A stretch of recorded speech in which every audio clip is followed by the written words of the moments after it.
On the Fringe with Dan RadioStyle. Hope everybody out there is having themselves a great day. It just continues and continues and continues. It gets deeper and deeper. We're starting to see a lot of information is starting to disappear now, literally. Tucker Carlson's got a story about how information disappeared. Also got some laundering allegations that are being kind of served up, I guess, against the Bidens right now. We're going to see how that plays out. Certainly waiting for some of this information to be corroborated. We're getting bits and pieces of it corroborated along the way. But again, more and more stuff's coming out. It's hard to tell what's real, what's not real. We're going to get into that today. Also, tech companies majorly under fire right now. Ted Cruz is very famous right now for his who voted you in to be the person to make these decisions. I think it's a lot bigger than that, but we've got a lot of discussions that are happening around that. And of course, we've got some improvised explosions that seem to have shown up in Philadelphia and a whole lot more. All sorts of interesting stuff is going on right now. Plus, a little bit of good news. A little bit of good news going on. U.S. GDP, actually we have a lot of good news to be honest with you. U.S. GDP grew 33.1% in third quarter. Fastest expansion ever. Now, again, statistics, polls, I hate the way numbers are taken advantage of. I've done it many a times myself, and sometimes it's great when you can do it. But when you've had a super low because the world shut down, yeah, of course this is the fastest expansion ever. Duh. I mean, we were shut down. But still, I mean, that's pretty cool, right? We got good news. Like, the economy is definitely kicking back in, 33.1%. Stock market definitely is looking favorably today because of all this. So, it's not the worst thing that could happen. Now, what is kind of jacked up, and this really bothers me, I think, from a lot of levels, right? Like, I get where the progressives are at, and all of us in the center right and whatever aren't nearly fast enough to keep up with the movement of society. But this is pretty hardcore. So left-wing Twitter users attacked the Girl Scouts for congratulating ACB, Amy Coney Barrett, the new Supreme Court person, if you've been living under a rock possibly. But how it played out, the first Girl Scout post came out. Congratulations, Amy Coney Barrett, on becoming the 5th woman appointed to the Supreme Court since its inception in 1789. It's really cool. Got pictures of all the different ladies that have been a part of this, and that's awesome, right? Like, that is a great thing. Let's celebrate the fact that another woman has made it to the Supreme Court. Problem is, the left doesn't see things that way. The left sees things from the standpoint of either it's a left-leaning judge or they don't count at all. Doesn't matter if it's a lady. Doesn't matter if she's super accomplished. Doesn't matter if she's a mother of 7. Doesn't matter if she's adopted. Doesn't matter if she's got a special needs child. None of those things matter because she's a constitutionalist. She wants to make decisions based off of what the Constitution says, and she wants legislators to legislate. She doesn't think the Supreme Court should be doing that. I mean, I agree. I'll admit. I think that's definitely a valid point to be made. But apparently the Girl Scouts got a lot of flack, and they said earlier today, we shared a post highlighting the 5 women who have been appointed to the Supreme Court. It was quickly viewed as a political and partisan statement, which was not our intent, and we have removed the post. And again, how sad is that? I would assume most of these Girl Scouts, it's an assumption, so maybe I'm totally wrong, but I would assume a lot of Girl Scouts are generally left-leaning.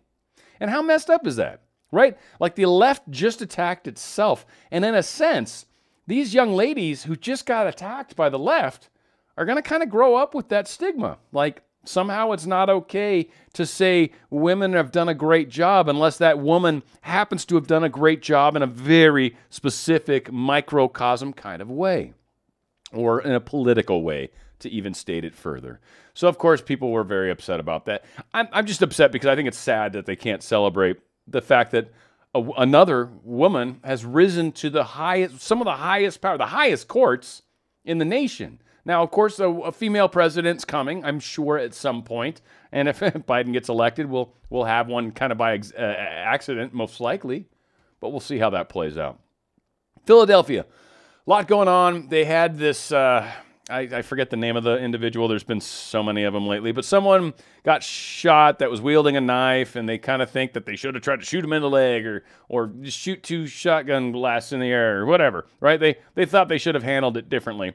Well, unfortunately, been a lot of upset people out there that have taken to the streets, probably for the most part peacefully, but certainly lots of not peaceful stuff going on.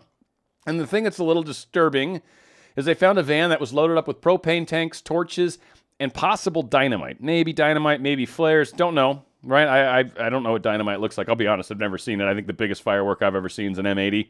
Anything bigger than that, it's pretty much, I don't know, it's magic to me. But a lot of crazy stuff's going on. People are concerned.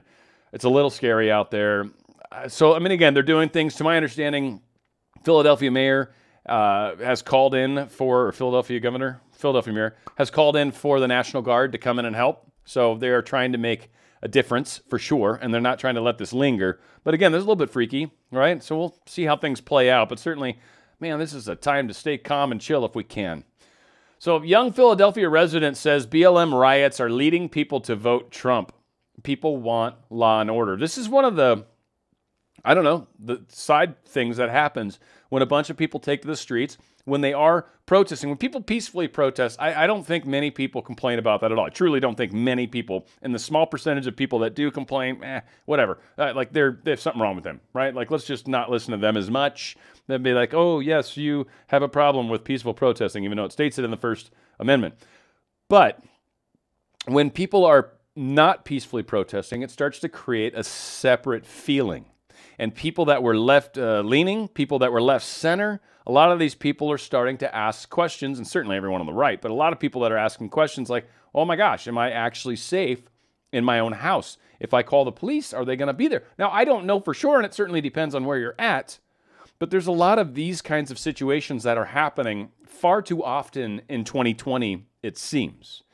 And that is causing a lot of people to kind of go more into the direction of Trump. I mean, Trump is the only president right now that's had the police unions back him. I think Biden tried to make a claim at one point that he had some supporters there, and Trump called him out and said, name one.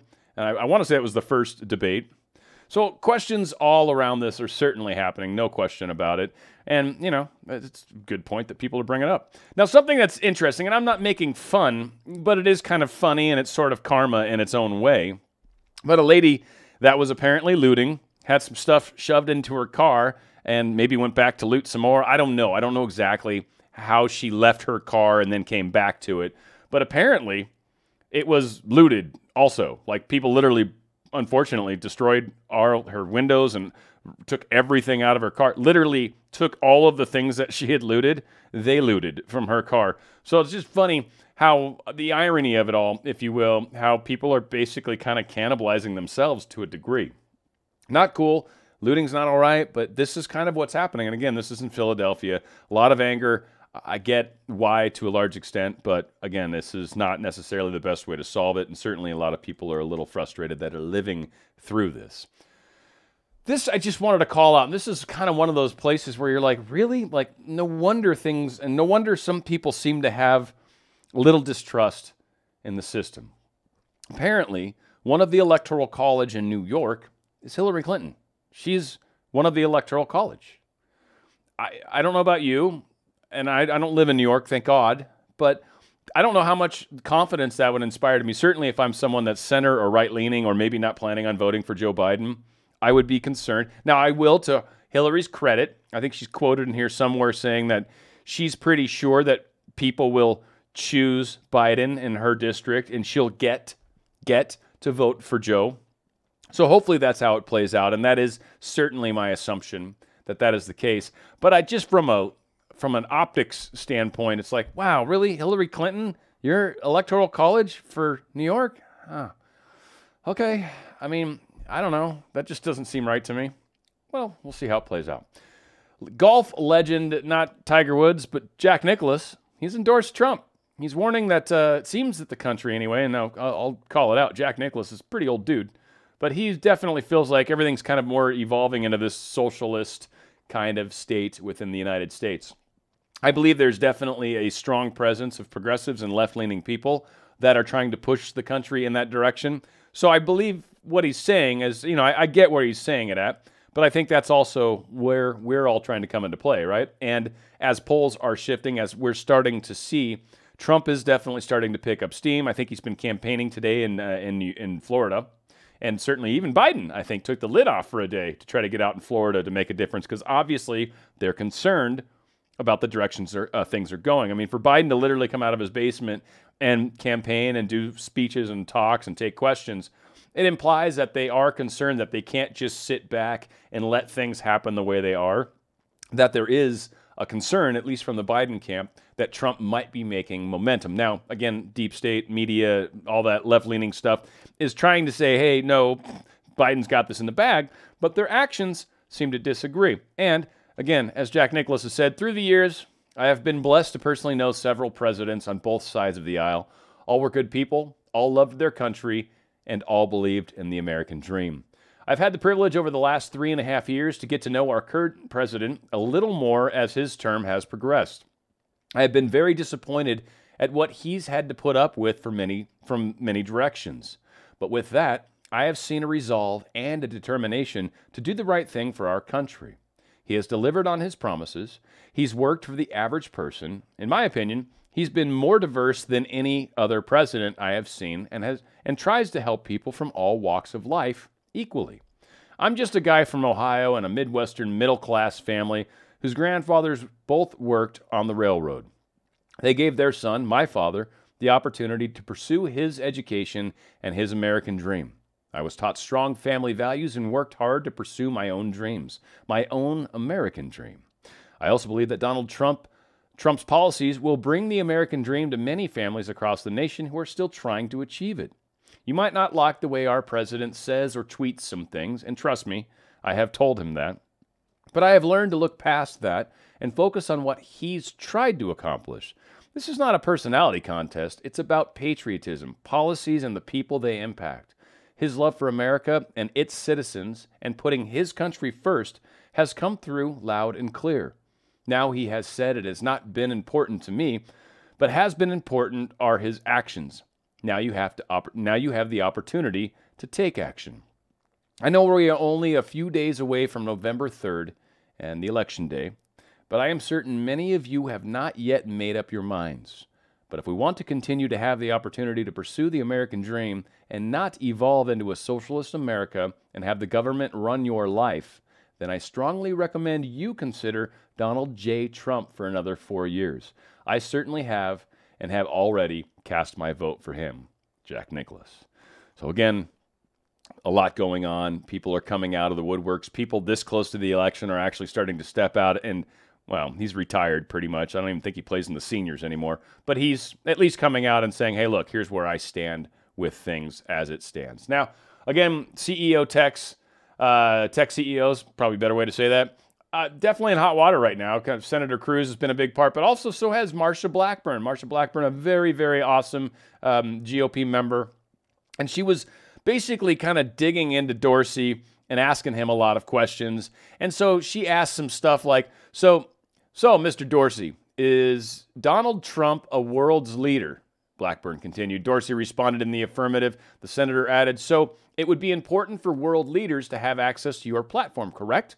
After Dorsey agreed, she said, why do you deny that platform via censorship to the U.S. president? The Twitter CEO denied it, saying, we haven't censored the U.S. president. Blackburn retorted, oh, yes, you have. How many posts from Iran's terrorist Ayatollah have you censored? How many posts from Vladimir Putin have you censored? Dorsey answered, we have labeled tweets from world leaders. We have a policy of not taking down the content, but simply adding more context around it. Blackburn said, okay, and the U.S. president, you have censored 65 times? Even though Dorsey denied any censorship, the tweets in question that were labeled are also disabled from interactions. So users can't comment or like or anything on these tweets. So they may, quote, have context around them, but they've locked them down and they've treated them differently. And her point is that's kind of a form of censorship, certainly not letting people comment on them, like, and all that sort of stuff to give the implication that more and more people are responding to this in a positive way than a negative way. And so they didn't want to give that kind of impression. So Blackburn tears into him on that, which, again, we've got some people that are truly coming out and trying to help us. I think we've got a lot of politicians that maybe aren't. And I think there's some questions around that. Now, obviously, New York Post disputes Twitter's CEO claims the company lifted the ban on the Biden expose. Now, for those of you that may not know exactly what's going on here, the way it simply played out is the CEO of Twitter, this guy, decided, hey, no, what we did is we've unblocked that article, and we've unblocked the New York Post. Well, we haven't really unblocked them. What we did is we're allowing them to unblock themselves. All they got to do, and this is what Jack Dorsey's saying, all the New York Post has to do, fourth largest newspaper ever, created back when Hamilton was president like 200 years ago, all they have to do to prove themselves worthy is they need to log into their account, they need to delete this infamous New York Post tweet, this link, they need to delete that tweet, and then they need to repost it again. So the point was, and this is where Senator Ted Cruz just kind of went off on Jack, he's like, so you're making them jump through hoops because you've censored them, and you're telling me right now that they're not censored. And he's like, well, they're not censored. And he goes, but you're requiring the jump through hoops in order to undo that. And he's like, yeah, basically. So more contention, more anger. I'll be honest, just because they're talking about it doesn't mean they're going to do anything about it. And that's one bit of criticism that Senator Cruz has gotten, and I think rightly so. I think he should wear that criticism, not with pride, but actually should wear it and then maybe do something about it. One of the reasons we like Donald Trump is because Donald Trump's actually come through on the things he said. He doesn't just say stuff and then not act. So I think a lot of us would like to see a little more action from some of these right-leaning, center-leaning politicians, and see a little more action and a little less talk. I get you want to talk. I get the elections are right around the corner. What are you actually going to do to help us out? That's the question I think a lot of people are asking. Now, Hawley's another one. Time for talk has passed. It's time for Congress to take away Big Tech's special immunity. Now, Big Tech has come back and said, hey, whoa, wait up. Is there maybe something different we can come at this from? Like, you don't just need to take away our Section 230 protection. Maybe we can talk and meet in the middle. Now, again, taking down the Section 230, if they actually do that, that basically states that these companies are publishers. Now, I want everyone to understand, if you suddenly get labeled as a publisher, I'm pretty sure they're going to start heavily publishing, and it will no longer be a free platform. My thinking or understanding of all this is that they're hoping to get these companies to play ball and to basically earn their Section 230 status back. What's going to happen is they're going to drag their feet for, I don't know, just shy of a week, and maybe drag their feet a hair longer depending how things play out, because maybe they don't want certain tweets going out saying it's looking like someone might be winning or whatever the case is. My guess is they're going to drag this out for a period of time, and then our people like Senator Ted Cruz aren't going to do anything about it until next election. And I'm hoping that maybe they take a bit of a stronger stance on that, because really the stuff that's going on right now is it's dangerous to the First Amendment for sure. It's taking away platforms that people have access to talk. And Dorsey, for example, makes it sound like, well, these people, I'm not blocking them. They've got the ability to go to other platforms. But that's easy to say from someone who's kind of sitting on a bit of a monopoly, right? Like, I mean, a lot of these companies, there's nothing that can touch them. The places that you can go that maybe are somewhat trying to compete aren't even close. I mean, I'll say this. For a week that I was not allowed to upload stuff onto YouTube, I was on BitChute. I had 2 videos that literally took 24 hours to process. There's no chance that I can put up a video a day and talk about current events if it's going to take me a full 24 hours to get my video to even show. It's absurd. So to think that these other platforms are actually in competition is kind of a joke. And that's one of the major things I think a lot of us are starting to realize. We're a bit more locked into this, I think, than we realize. And I think some of us are like, help, please, someone? And I don't know. We'll see. Am I a little bitter right now? We'll see. We'll see how things play out. I'd like to see things open up a little bit, but we've got stuff like this. So Tucker Carlson had some evidence, some documents, some actual documents that he was trying to get looked into.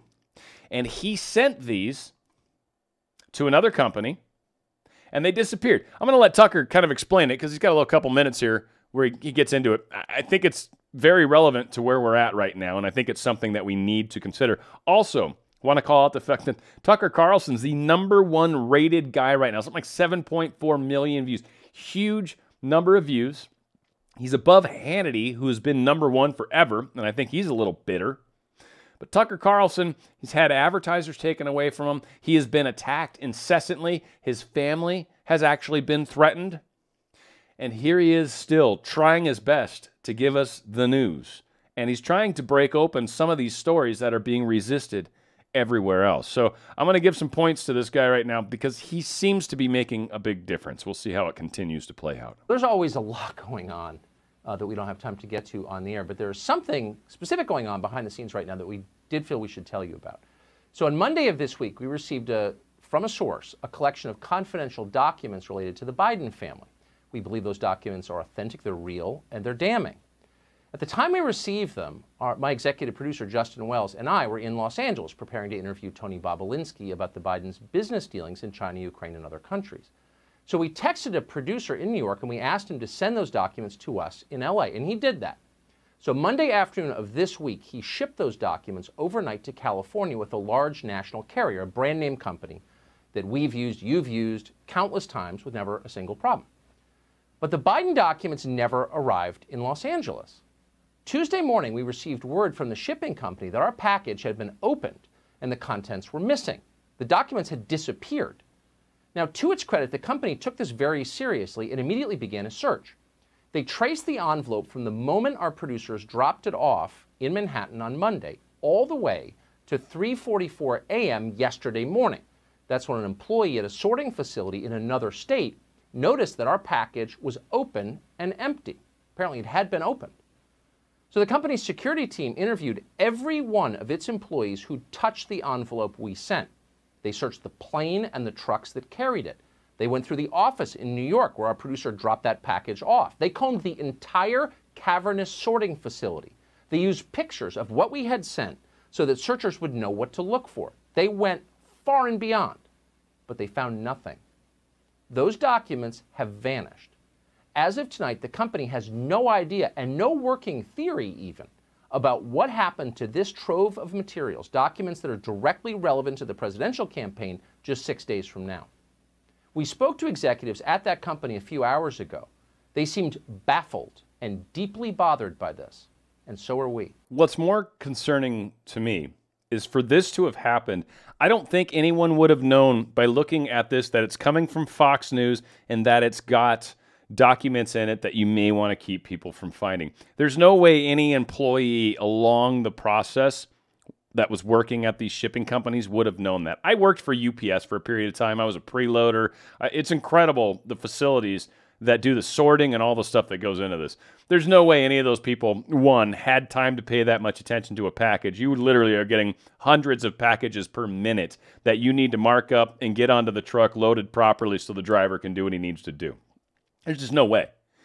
So this seems to me, I mean, the little conspiratorial part of my brain gets kicked in, but this is the one that seems like, I almost wonder if they knew about the phone call in advance. I almost wonder if maybe they headed this thing off way before. Like, did they catch it right at the very beginning when the courier first had it? Did they, I don't know. It really begs a lot of questions. When did these documents kick out? The important part is when the envelope arrived in Los Angeles, no documents were inside the envelope. Something's happened to them. There seems to be either A, just a major coincidence around this, or B, a concerted effort to do something about this truth that they keep trying to get come out. Now, this truth just gets bigger and bigger and bigger and bigger. Got documents found apparently on Hunter Biden's computer. I haven't verified, so this is still somewhat speculation, or at least this is what we're hearing from others. But apparently, some of the documents found included a contract which shows the former VP's son making $1 million, and he made this contract with Patrick Ho. And it's the same individual Hunter Biden described as the spy chief of China in the audio recording that's recently come out that some people have seen. Now, one of the things that's truly called out is this attorney engagement letter. Now, the first section, identification of parties, this agreement is made between Robert Hunter Biden, Esquire, attorney, and Mr. Patrick Ho, the deputy chairman and Secretary General of China Energy Fund Committee. And down here in compensations, the other part that they wanted to call out, retainer, in consideration for the services to be performed by attorney, client agrees to pay attorney the sum of $1 million as a retainer at the time of execution of this agreement. So there's definitely some evidence coming out that maybe Hunter Biden might have kind of signed a contract with the spy chief of China. Now, again, this continues to deepen. This money laundering, we're now hearing that Joe Biden's brother, Jim Biden, has been sent these wiring instructions, and these were sent to the chief, that spy of China, like this guy, this last email that they were talking about. So the one thing they're talking about in here, their wiring instructions for Dr. Ho's representation funds are as follows. Jim wrote at the top of the email, copying it to Hunter, who also goes by the name Robert, along with Kevin Dong and Mervyn Yan. Screenshot of the email shared with the National Pulse right here. Now, I'm not going to show it because it does have some personal information in there, and I can guarantee it's probably not going to be perceived well if I do share it. But they've got a picture of this screenshot. They've got an image of this email, and it shows who it's to. You can't see who it's from, but who it's to, and there's the implication that it is sent from Jim. So as it turns out, this guy Ho was previously under FISA's surveillance after having been charged with money laundering in connection with the CEFC China Energy Company. We've heard a lot about CEFC lately through all this Hunter Biden stuff. So these contracts that were established in Africa, apparently. Well, the CEFC, in case you missed it, is a Chinese energy company that gave Hunter and the Biden family a $5 million interest-free loan, according to the leaked emails. In a leaked audio recording that we've recently heard, there was a Pulse, it was shared in the Pulse. Hunter is heard describing Ho as his business partner and the effing spy chief of China. Hunter is also heard complaining about his business partner, Devin Archer, who summoned Hunter and his father, Joe, as a witness in a crime case in the Southern District of New York, supposedly without notifying him. So Hunter was a little miffed. I don't know if you've had a chance to hear that audio. I've definitely played it on a couple other shows ago. So according to the official U.S. Senate report on Hunter Biden's business dealings, Owasco, the firm that Ho was told to wire funds to, lists Hunter as its executing officer and governor, suggesting that Hunter was the ringleader in laundering money on behalf of himself and his family. Speculation, I'm sure, but this is the direction that things are starting to look. So the, quote, purpose of the transfer per Jim Biden was for Dr. Patrick Ho Ching Ping representation, Kasem added in the tweet, connecting the dots for the Biden family. Tony Bobulinski, the individual from the Navy that's got Navy brother, Navy dad, and some armed forces with his grandfather as well. Tony Bobulinski is another Hunter associate turned whistleblower, recently sat down with Fox News' Tucker Carlson to discuss what he knows about the Biden crime family. As the CEO of Sinohawk Holdings, the partnership company set up to facilitate dealings between the Chinese operating through CEFC Chairman Yi and the Biden family, Bobulinski says he knows firsthand what's transpired. He's apparently talking to the FBI, Bobulinski. He's turned over all of his personal devices that had all sorts of evidence and information on it. Now, there's been some concern and question about whether or not the FBI has done things. They've had the laptop since December of last year, at least so says the records. And there has been some speculation that Trump, if winning election, one of the first things he's planning on doing is firing the FBI director, Wray, and firing the CIA director, Haspel, as two people who are potentially blocking the movement of some of these investigations. So again, a lot of stuff is coming out, and a lot of people are finding out about this and certainly are not happy about what they're finding out.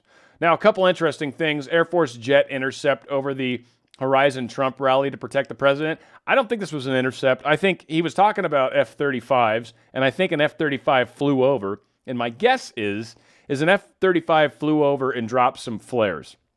I don't see anything that would indicate an explosion. I don't see anything that looks like a missile contrail. I don't see anything that suggests... I've been to a lot of air shows in my time. I don't see anything that looks any different than maybe this guy flew over and then popped a bunch of flares because they're cool looking, they're cheap, and, you know, they don't hurt anything. They just burn up in the air and they create smoke and a little flare, and they're really cool. They're bright and hot. They're meant to pull heat-guided missiles towards the flare, and then the plane will pull away, and hopefully the missile never finds the plane. So Not sure why it's being oddly pushed the way it is. I mean, when Trump said, he's like, ooh, cool, check it out. So, I mean, it wasn't like, oh my God, they just blew a plane up. Like, no, it wasn't anything like that. So they make it sound like they were scaring away somebody. I don't know. I don't know all the evidence, but that's not what it looks like to me. It looks like they popped some flares just to give the crowd a cool air show kind of feel. For those of you that are looking for maybe a vaccine, I'm not saying I'm necessarily in that camp, but I'm not against anyone that wants one, that wants to feel safer. Maybe you're someone that gets that flu shot every year. Maybe you just kind of believe in the vaccines being helpful and all that, and that's awesome. Good on you if you do. That Pfizer's in its late stages right now for the COVID-19 vaccine trials, and they're apparently nearing completion. They've been getting a lot of good marks, apparently. Some 36,000 volunteers have already received this second of its 2 doses of the vaccine, and this vaccine is in very late stages of trials right now. Now, I believe Trump's talked about, I want to say 3 or 4 companies that are like right neck and neck with releasing this to the world. And this hopefully will give some people that little bit of extra precaution or extra safety or extra feeling of comfort that, oh, okay, cool, we've at least got a vaccine, or we've at least, I mean, I think a lot of us realize there's some prophylactics that work really well right now, and they've definitely got some medications out. Regeneron, I think, was one of them. Right, there's a bunch of stuff that's out right now that seems to be making a big difference. And as I've talked about, I've got a couple older gentlemen that I'm friends with that recently got the COVID and kind of walked through it. And, not the end of the world. One of them had a pacemaker even. So talk about, a little bit of a questionable health. Guy had a friggin' garage door opener in his chest, and he still is okay. In fact, he didn't have to take any meds. He got through it reasonably quick, less than a week. And the other guy I know still got a little bit of trouble kind of breathing. He feels fatigued a little bit. But outside, and he's not very healthy, by the way. He's kind of the opposite. But he's actually out riding his bike again. I've seen him 2 weeks in a row. He's out riding, a number of miles on the weekends. So, again, people are getting through this. So I wanted to kind of leave us all with that sort of positive taste in our mouths, right? Like the butterscotch candy that Grandma used to give you. Kind of that kind of flavor. I was hoping anyways. We'll see if it makes a difference. I know one thing that's really important right now, all of us need to stick together. All of us need to make sure that we're being good to others, that we're being part of the solution and certainly staying away from the problem, and that we're aware of all of these things that are going on. And most importantly, if you haven't voted yet, voting in person on Tuesday for the election coming up will probably be the most important vote you probably ever cast in your entire life. And if not, maybe the next election gets even crazier. I can't even imagine. I was just talking to someone else. It's like, if you would have been asked a year ago, what's the craziest thing you can imagine for 2020? None of us would have even come close to guessing where this year's at. And we're just finishing up October. We've got 2 more months. Oh, man. So we're here for you. Going to try my best to support this, let you guys know what's going on, and see if we can stay on top and get our arms around all this crazy. And we'll do our best. As they say, where we go one, we go all. It's on